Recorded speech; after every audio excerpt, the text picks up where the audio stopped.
Welcome to கலாஸ் கறிவேட். இன்றைக்கி நம்ம special என்னென்னா அருமையான குக்கும்பர் சட்னி, வெள்ளரிக்காய் வச்சு சட்னி பண்ணியிருக்கிறோம். ஹெல்த்தியானது, ரொம்ப டேஸ்ட்டாக இருக்கும். இட்லி தோசைக்கு எல்லாமே சாப்பிட்றதுக்கு ரொம்ப அருமையாக இருக்கும். கரெக்டாக இந்த வீடியோ ஃபுல்லாக பார்த்து நீங்கள் ட்ரை பண்ணுங்கள். வாங்க அது எப்படி பண்ணுறதுங்கிறது பார்க்கலாம். பாருங்க, இவ்வளவு அருமையான சட்னி தான் நாம் இன்றைக்கி பண்ண போகிறோம். பாருங்கள், நான் இன்றைக்கி இந்த வெள்ளரிக்காய் வச்சு தான் நம்ம சட்னி பண்ண போகிறோம். ரொம்ப டேஸ்ட்டாகவும் இருக்கும், ஹெல்த்தியானதும் கூட.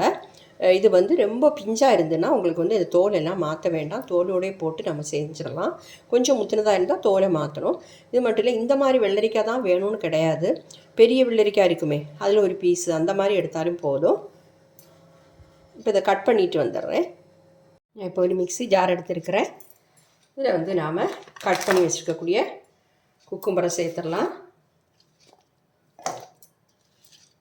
எல்லாத்தையுமே சேர்த்துட்றேன். அதை சேர்த்தாச்சு.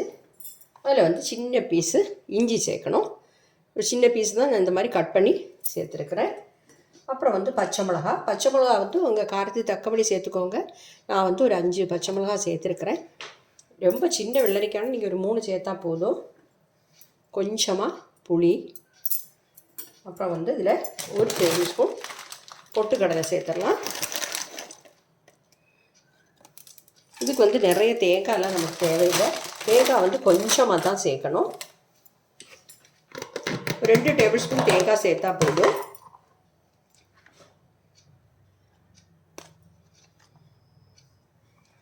அதையும் சேர்த்துட்டோம். அப்புறம் உப்பு கொஞ்சம் சேர்த்துடலாம். பார்த்துட்டு அப்புறம் வேணும்னா சேர்த்துக்கலாம். கொஞ்சமாக கொத்தமல்லி தழையை சேர்த்துடலாம்.